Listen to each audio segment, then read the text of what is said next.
ઓમ ગંગણપતે નમો નમઃ. નમસ્કાર મિત્રો, સુખકર્તા ચેનલમાં આપ સૌનું હાર્દિક સ્વાગત છે. મિત્રો, આ પહેલાંના વિડીયોમાં આપણે માંડવી વિસ્તારમાં આવેલા મા અંબાના મંદિર વિશે વાત કરી. એવી જ રીતે માંડવી દરવાજાના અંદર મા મેલડીનું પણ નાનકડું મંદિર આવેલું છે. તે વિશે આજે આપણે અહીંયા વાત કરીશું. તો ચાલો. વડોદરાના માંડવી વિસ્તારમાં આવેલું મા મેલડી મંદિર ખૂબ જ પ્રાચીન અને લોકોના આસ્થાનું કેન્દ્ર છે. મિત્રો, મા મેલડીને ગ્રામદેવી અને રક્ષક શક્તિ તરીકે માનવામાં આવે છે. મા મેલડી ગુજરાતમાં ખાસ કરીને લોકદેવી તરીકે પૂજાય છે. માતા દુઃખ, ભય અને નકારાત્મક શક્તિઓથી આપણને દૂર રાખે છે. ગામ અને શહેરના રક્ષણ માટે માતાને પૂજવામાં આવે છે. તંત્ર મંત્ર અને અદૃશ્ય બાધાથી તે બચાવ કરે છે એવી માન્યતા છે.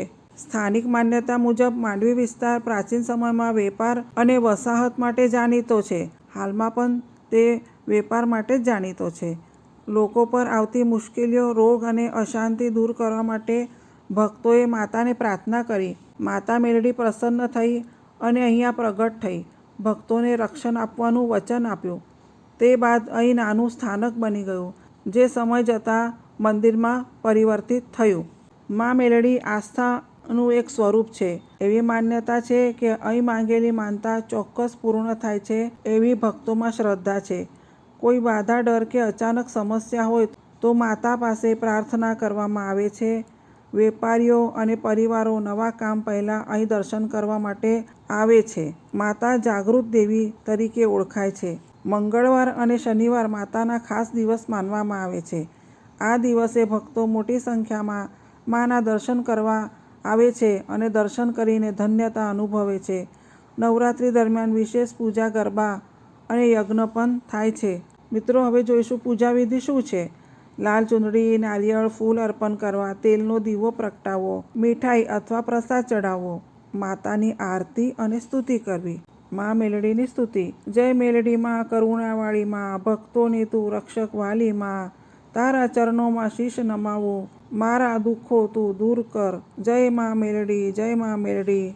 વિશેષ માન્યતા એવી છે કે માતા તાત્કાલિક કૃપા કરે છે. સાચા હૃદયથી પ્રાર્થના કરનારની ઈચ્છા હંમેશા પૂર્ણ કરે છે અને આપણને નકારાત્મક શક્તિઓથી દૂર રાખે છે. મા મેલડીનું સ્વરૂપ ખૂબ જ શક્તિશાળી, રક્ષક અને દિવ્ય માનવામાં આવે છે. ગુજરાતની લોક આસ્થા મુજબ મા મેલડી ભક્તોના દુઃખ હરનાર અને દુષ્ટ શક્તિઓનો નાશ કરનાર દેવી છે. મા મેલડીનું મુખ ખૂબ જ તેજસ્વી, દિવ્ય અને ભવ્ય સ્વરૂપ લાગે છે.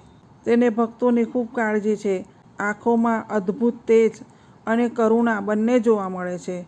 ભક્તો માટે માતા મમતા સ્વરૂપ છે, પણ દુષ્ટો માટે તે ભયંકર છે.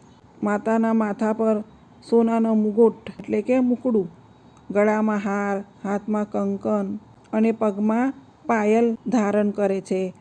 લાલ અથવા કેસરિયા વસ્ત્રોમાં માતાની શોભા અનેરી હોય છે. લાલ રંગ શક્તિ અને શૌર્યનું પ્રતીક માનવામાં આવે છે. મા મેલડી સામાન્ય રીતે બકરા એટલે કે છેગા પર સવાર દેખાય છે. બકરો ત્યાગ, સાદગી અને શક્તિનું પ્રતીક છે. આ સ્વરૂપ માતાને લોકદેવી તરીકે અલગથી ઓળખ આપે છે.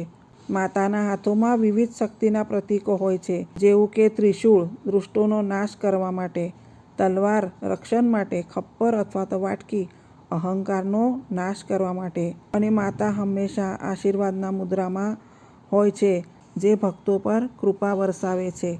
માતાનું એક સ્વરૂપ ઉગ્ર હોય છે, જે દુષ્ટ શક્તિઓનો નાશ કરે છે, જ્યારે શાંત સ્વરૂપ ભક્તોને આશીર્વાદ અને સુખ આપે છે. માતા સામાન્ય રીતે ચબૂતરા અથવા તો સિંહાસન પર બિરાજે છે.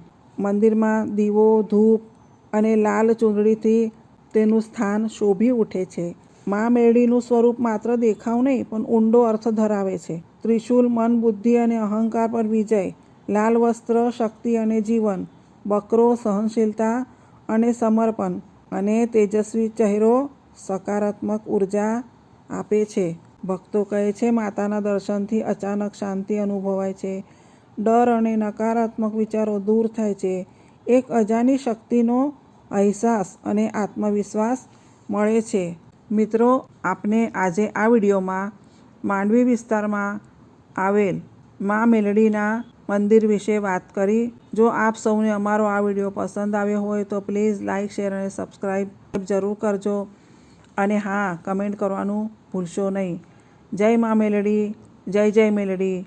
મા મેલડી આપ સૌ પર હંમેશા કૃપા વરસાવે એ જ પ્રાર્થના સાથે હું વિડીયોનું સમાપન કરું છું. હવે પછીના વિડીયોમાં આપણે મળીશું. નમસ્કાર મિત્રો.